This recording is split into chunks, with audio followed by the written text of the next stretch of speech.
Hello everyone, welcome और welcome back. सो या आज के दिन का हमारा पहला एम होने वाला है to find the greatest number among the given three numbers. तो जैसे मैंने बोला था, किसी भी प्रोग्राम को एग्जीक्यूट करने से पहले एम एंड कंसेप्ट पता होना चाहिए।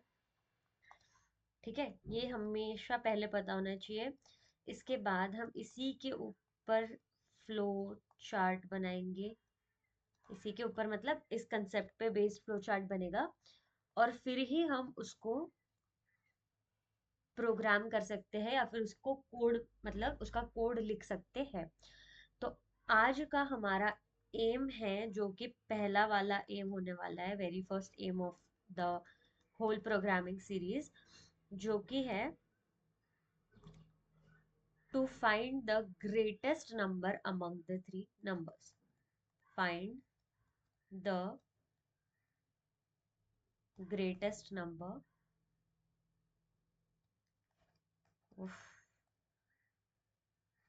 Greatest number among the given three numbers. अब आपको कोई भी तीन नंबर गिवन है, तो आप as a human can identify कि आपको कौन सा नंबर मिला हुआ है। जैसे कि अगर मैं आपको दे दूं 1744, तो आप इजीली बोल दोगे ना कि ये नंबर 44 है, वो बड़ा है। But now what you have to do, आप अपना काम नहीं कर रहे हो। आपके पास में से तीन तीन के मान लो 50,000 सेट आ गए। ठीक है, 50,000 सेट ऑफ नंबर्स है, जिसमें आपको बताना है इस सेट में कौन सबसे बड़ा है, फिर दूसरे सेट में कौन सबसे बड़ा है। आप अकेले मैन्युअली तो ये काम कर नहीं सकते हो।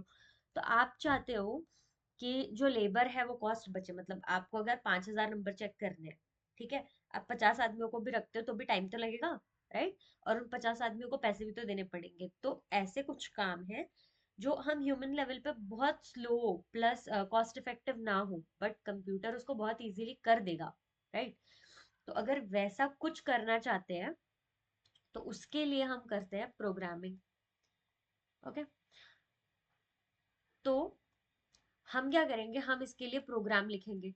अब हमेशा ऐसा तो नहीं होगा कि सबसे छोटा नंबर पहले दे दिया, फिर एक नंबर बीच में मतलब दोनों के बीच वाला नंबर दे दिया, और फिर सबसे बड़ा दे दिया।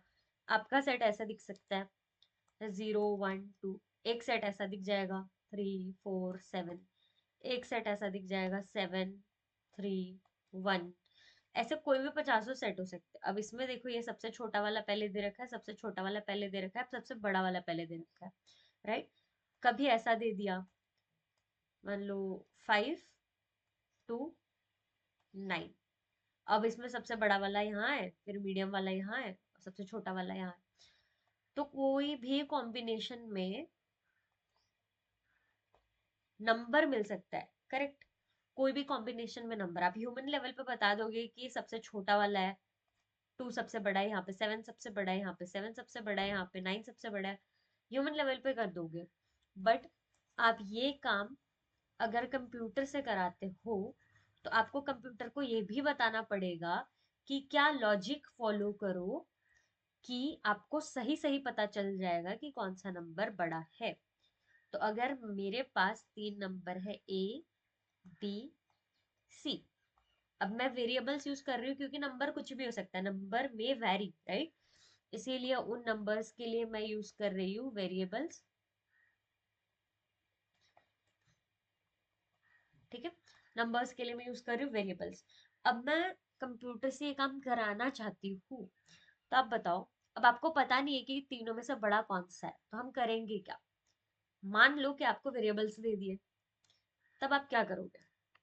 एक मिनट लो, सोचो, और फिर जो भी आपके दिमाग में आता है उसको एक जहां पे भी आप लिख रहे हो राइट साइड में सेक्शन बनाओ रफ का, वहां पे लिखते जाओ।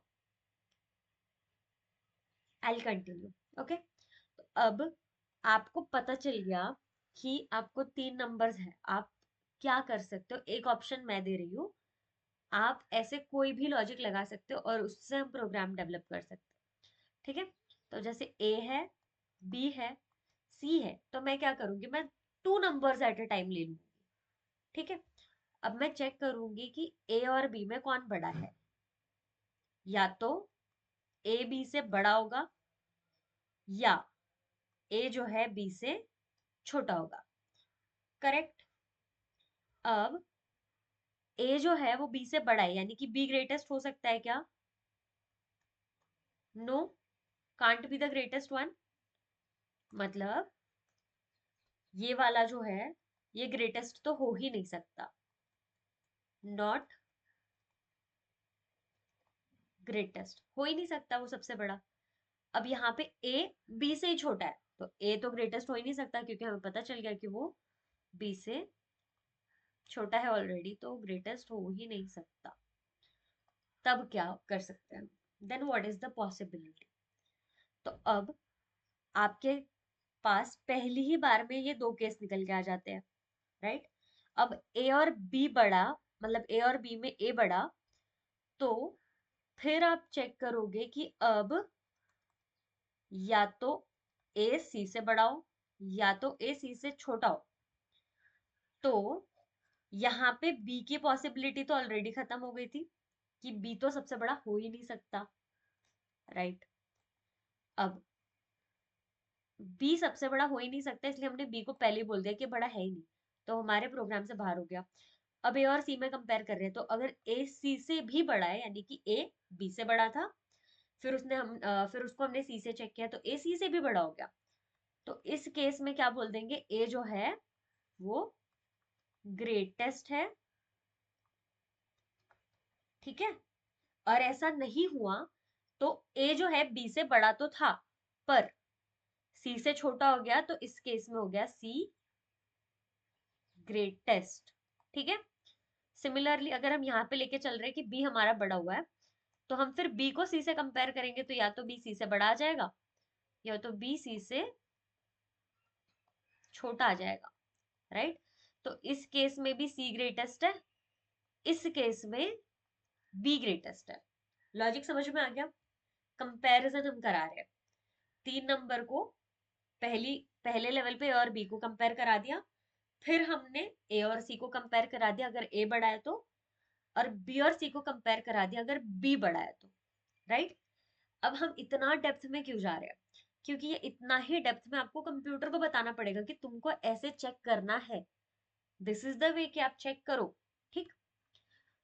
तो अब आप क्या कर रहे हो? आप कंप्यूटर से ये काम कराना चाह रहे हो, तो ये जितनी भी चीजें हम कर रहे हैं ना, इसको लिखने का एक तरीका होता है। जैसे ये मैंने लिख दिया, अब आप आज आपने लिख लिया, आप 4 दिन बाद फिर आके देखोगे तो आप अपनी चीज में खो जाओगे कि पता नहीं मैंने ये क्यों लिखा, फिर मैंने ये क्यों लिखा, ये क्या है, अगर ऐसा हुआ तो वैसा क्यों हुआ, ये इतने सारे डाउट्स आ जाएंगे।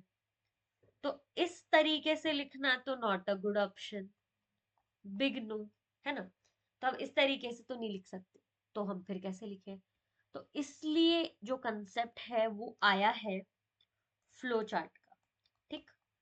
तो फ्लो चार्ट, जब लास्ट वीडियो में मैंने आपको बताया कि आपको प्रोग्राम स्टार्ट और एंड लिखना ही पड़ता है, तो आप फ्लो चार्ट में ये चीज लिख ही दो कि आपको जो भी प्रोग्राम है उसको अगर आप स्टार्ट लिखते हो तो आपको एंड भी लिखना ही पड़ता है।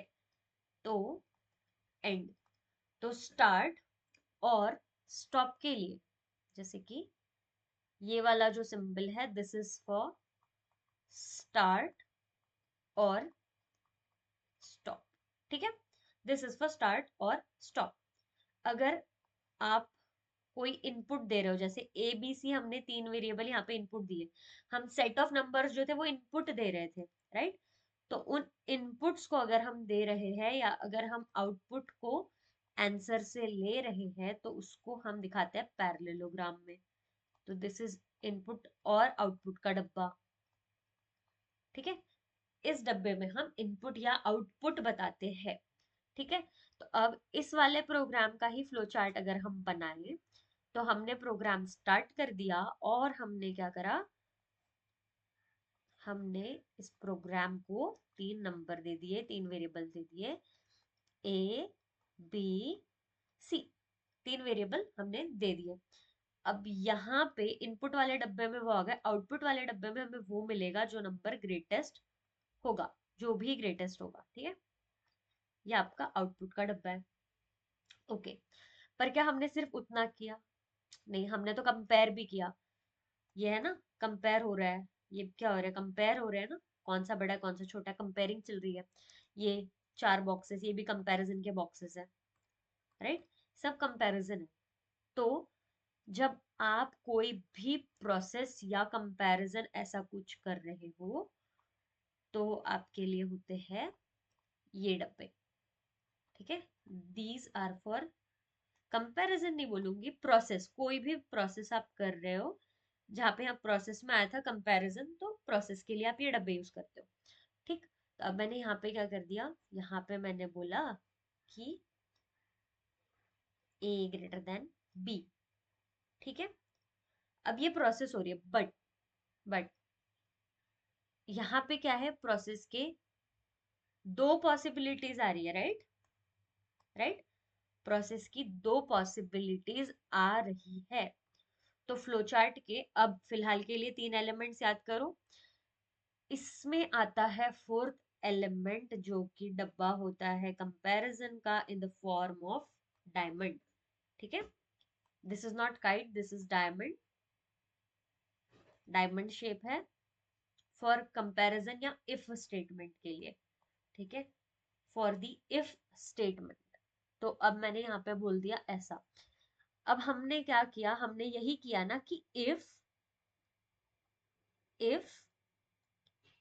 Is greater than B, A या तो बी से बड़ा हुआ या तो बी से छोटा हुआ।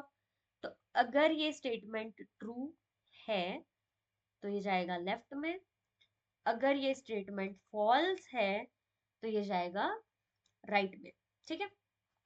अब फॉल्स का मतलब क्या है, फॉल्स का मतलब है कि बी इज ग्रेटर देन ए, ठीक है। क्योंकि ये स्टेटमेंट ट्रू नहीं है, इसका मतलब फॉल्स है, फॉल्स है यानी कि बी ग्रेटर देन ए है। अब यहां से हम आ गए वापस नीचे। हमने अब यहाँ पे देख लिया कि ए बड़ा है, तो यहाँ पे हमने फिर ए का सी के साथ कंपैरिजन कर दिया, और यहाँ पे हमने बी का सी के साथ कंपैरिजन कर दिया, ठीक। अब यहाँ से भी 2 पॉसिबिलिटीज आती है, या तो ए सी से बड़ा ही हो तो ट्रू आ जाएगी, लेकिन अगर सी बड़ा हुआ तो फॉल्स आ जाएगी, राइट। तो ये 2 पॉसिबिलिटीज लाता है। सिमिलरली ये वाला केस ही नहीं चल रहा, ठीक है, ये केस ही नहीं आया क्योंकि पहले यहाँ पे ट्रू है ही नहीं, फॉल्स हो गया, यानी कि बी बड़ा हुआ। तो फिर हम क्या करेंगे, इस पैरेललोग्राम को मैं छोटा कर लेती हूँ थोड़ी देर के लिए। दिस इज इनपुट और आउटपुट का डब्बा, this is parallelogram not trapezium, please देख लेना शेप थोड़ा। ए बी सी ये है। अब अगर आपका बी ही ग्रेटेस्ट है तो यहाँ पे ट्रू हो जाएगा, या तो सी ग्रेटेस्ट है तो यहाँ पे फॉल्स हो जाएगा। कोई एक ही वो चल रहा है, ठीक है, कोई एक ही पॉसिबिलिटीज आएगी। तो अब यहाँ पे अगर ट्रू है तो आपका आउटपुट सीधे सीधे ए आ जाएगा, फॉल्स है तो आपका आउटपुट सी आ जाएगा, ट्रू है तो आपका आउटपुट बी आ जाएगा, नहीं तो आपका आउटपुट सी आ जाएगा। और सारे के सारे डब्बे मिला के आपको ग्रेटेस्ट जो है वो आउटपुट मिल जाएगा। जो भी आउटपुट आपका होगा वो यहाँ पे आ जाएगा आउटपुट, और फिर स्टॉप। समझ में आया हम इफ को कैसे यूज करते हैं? So this is how the flow chart is made. पहली बार में थोड़ा सा मुश्किल लगेगा समझने में, but it is not that difficult. यहाँ पे हमने खाली इफ स्टेटमेंट का यूज कर लिया, ठीक है। अब फोर्ट्रन में ये मैंने आपको लिखते लिखते नहीं बताया, मतलब जो पहले मैंने सिर्फ आपको हेलो लिखना सिखाया उसमें मैंने ये चीज नहीं बताई थी। तो अब इसमें अगर मैं प्रोग्राम लिखना चाहूँ तो अब मैं आपको बताती हूँ कि इसको हम कैसे लिखेंगे। सबसे पहले हम प्रोग्राम का नाम होगा फाइंड ग्रेटेस्ट, तो फाइंड अंडरस्कोर ग्रेटेस्ट, ठीक है। इम्प्लिसिट नन डालना ही डालना है। क्यों डालना है इम्प्लिसिट नन? क्योंकि देखो ऐसा है कि आप यहाँ पे सारे अल्फाबेट्स यूज कर रहे हो, ठीक है। अब मैंने बोल दिया कि मेरे पास कोई रियल नंबर है या मेरे पास कोई इंटीजर है, तो रियल इंटीजर को मैंने एबीसी की जगह केएलएम डाल दिया। तो एल से लेके एन तक के जितने भी हमारे इंटीजर मतलब वेरिएबल्स अगर हम ये लेते हैं, तो अगर आप इम्प्लिसिट नन नहीं डालोगे तो फोर्ट्रन उसको क्या करेगा, फोर्ट्रन उसको एज रियल नंबर ट्रीट करेगा, जबकि वो रियल है भी नहीं, है ना। मतलब वो तो इंटीजर भी हो सकता है, किसी भी टाइप का नंबर हो सकता है। तो ये वाली जो कंडीशन है, ये कंडीशन एक्चुअली फोर्ट्रन के अंदर इनबिल्ट है। फोर्ट्रन को नहीं पता कि वो सिर्फ वेरिएबल है और हम उसको एज रियल यूज नहीं कर रहे हैं, वो उसको as it is as really ले लेगा। तो वो केस ना हो इसीलिए हम इम्प्लिसिट नन लगाते हैं। वो क्यों इम्पोर्टेंट है, that too I will tell in like next few videos. तो अभी तक मैं आपके लिए समझना इम्पोर्टेंट है कि फाइंड ग्रेटेस्ट नाम दे दिया, इम्प्लिसिट नन लिख दो। मत पूछो क्यों काम का है, जब मतलब अच्छे से उसको आई एक्सप्लेन बाद में कि इम्प्लिसिट नन क्यों काम का है, but use it whenever you're writing, use it now. इसके बाद आती है declaration statements. So you get the declaration statements, मतलब आप जो भी वेरिएबल यूज कर रहे हो, तो या तो वो रियल टाइप वेरिएबल हो सकता है या तो वो इंटीजर टाइप वेरिएबल हो सकता है। जब डिक्लेरेशन स्टेटमेंट दे दोगे उसके बाद आपको ऐसे कोलन्स लगाने हैं 2 बार, ठीक है। तो रियल इंटीजर ही हो गया। अब हम यूज कर रहे हैं, हम यहाँ पे रियल यूज ही नहीं कर रहे हैं, हम इंटीजर्स यूज कर रहे हैं। तो हम इन इंटीजर्स को नाम दे देंगे ए बी सी। क्यों मैंने ए बी सी बोला, क्योंकि हमारे हर बार में एबीसी चेंज हो सकते हैं, तो एक सिंगल प्रोग्राम आपके सारे पर्पस सर्व सर्व कर देगा, ठीक है। इसीलिए एबीसी। अब इसके बाद में इतना प्रोग्राम मैंने लिख दिया। अब इसके बाद में मैं चाहती हूँ कि हमारा कंप्यूटर हमसे पूछे। तो कंप्यूटर कैसे पूछ सकता है, कंप्यूटर राइट स्टेटमेंट से पूछ सकता है। तो कंप्यूटर क्या करेगा, हम उसको दे देंगे कि यूजर से बोलो, computer will write to user कि enter the 3 numbers to be compared, और फिर बंद कर देगा, ठीक है। तो यूजर को समझ में आ गया कि कंप्यूटर मुझसे कह रहा है कि जो 3 नंबर है उनको डालो, ठीक है। फिर कंप्यूटर को हम बोलेंगे कि बेटा अब तुम एक काम करो, तुम रीड करो कि सामने वाले ने नंबर क्या दिया। अब ये रीड कैसे करेगा, अब इम्पॉर्टेंट ये है कि रीड के आगे आपको ये नहीं डालना, ये जो इन्वर्टेड कॉमास हम डाल रहे हैं ना, ये नहीं डालना होता। You just have to write कि रीड कर लो भैया, क्या कर लो, रीड कर लो ए बी सी। और रीड करके कैसे स्टोर करोगे, इंटीजर की फॉर्म में स्टोर करोगे, इसलिए यहाँ पे डिक्लेरेशन जरूरी था। तो रीड कर लो, ये स्टार स्टार का सेम पर्पज है जो इन स्टार स्टार का है, दैट आई टेल। तो हमने अब कंप्यूटर को बोला कि अब आप रीड कर लो, तो आपने ए बी सी 3 चीजें रीड कर ली। और फिर आप लिख के एक बार ना यूजर से वेरीफाई भी कर लो, मतलब अगर आप दिखा दोगे यूजर को कि क्या यही वो नंबर है जो आपने टाइप किए हैं, तो अच्छा हो जाएगा। तो आप यहाँ पे फिर लिखोगे the given 3 numbers to be compared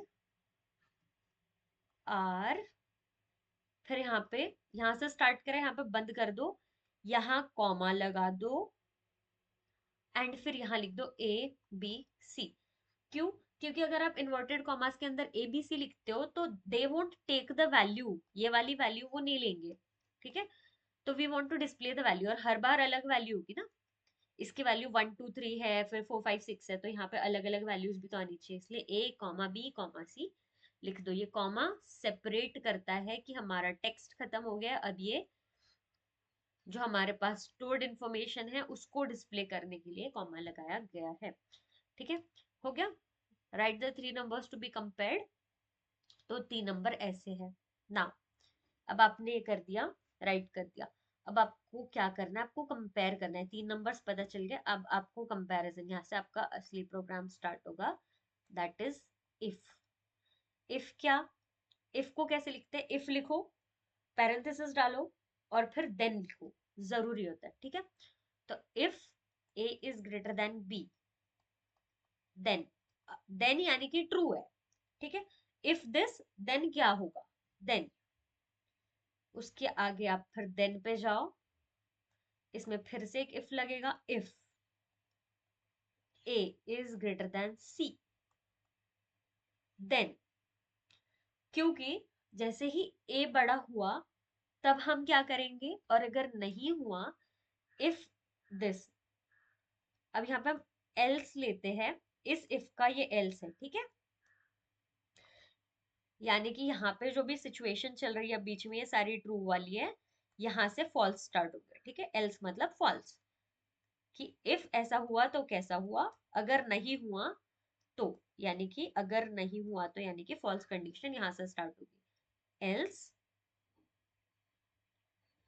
अब एल्स का मतलब है कि अंडरस्टूड है कि यहाँ पे ए जो है वो बी से बड़ा नहीं होगा, यानी कि अंडरस्टूड चीज क्या है, कि B is greater than A, this is understood. आपको ये लिखना कहीं नहीं है, ये आपके अंडरस्टैंडिंग के लिए मैं लिख रही हूँ, ठीक है। अब हाँ, यहाँ पे क्या हुआ कि if A is greater than C, then क्या लिखेंगे हम, कि ए ही सबसे बड़ा है, the greatest, greatest number is, खत्म कर दो, कॉमा लगा दो, ए लिख दो। बट अगर ये भी गलत है, मतलब ए आपका बड़ा नहीं है, तो यहाँ पे एल्स डाल दो, एल्स यानी कि सी बड़ा है, राइट, द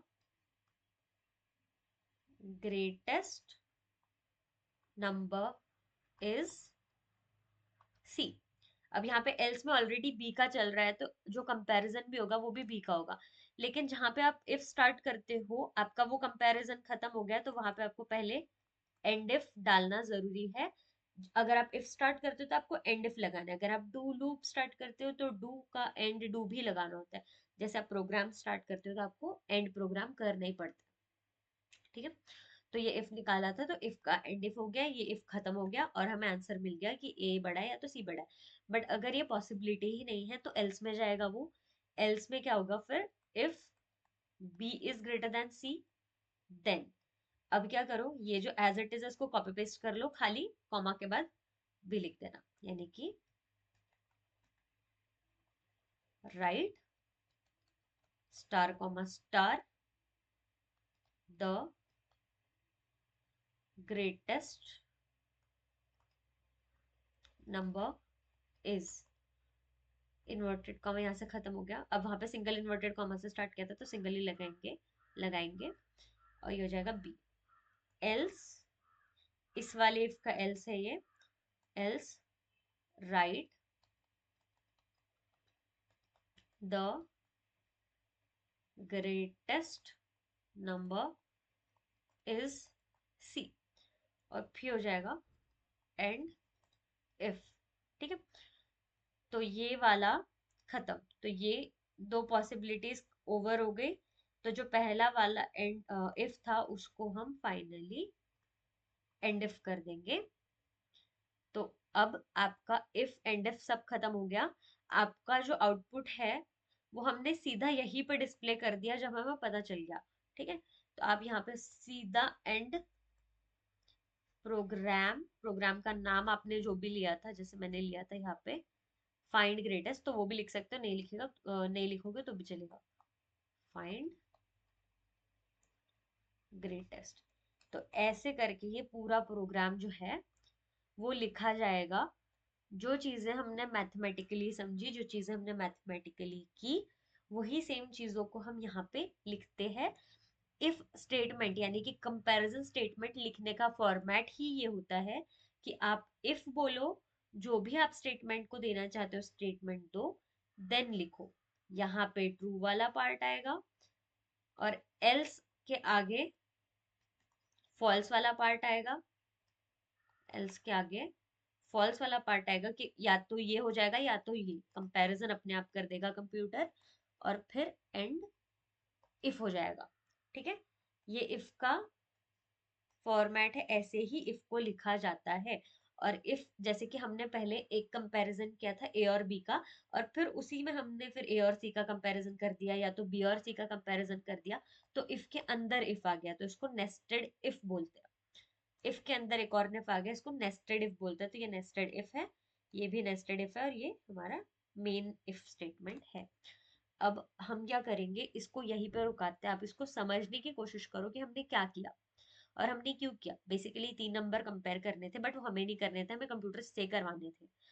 ठीक है, तो जब भी आप राइट लिखते हो, इसका मतलब है कि कंप्यूटर लिखेगा। आप रीड लिखते हो यानी कि कंप्यूटर रीड करेगा। फिर आप राइट लिखते हो यानी कि कंप्यूटर अब उस चीज को लिखेगा। ठीक है, तो ऐसे ये कंप्यूटर फंक्शन करता है।